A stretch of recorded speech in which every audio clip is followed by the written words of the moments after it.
Resmin asılı evimde duvarda, demesinler bana sakın o varda.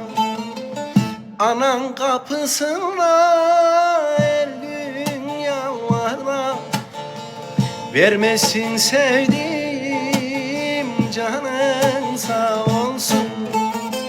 Feleğin elinden doldurdum desti, sana gelen yollarımı hep kestim.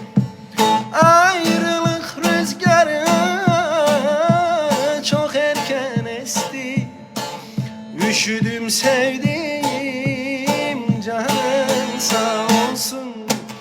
Ayrılık rüzgarı çok erken esti, üşüdüm sevdiğim canın sağ olsun.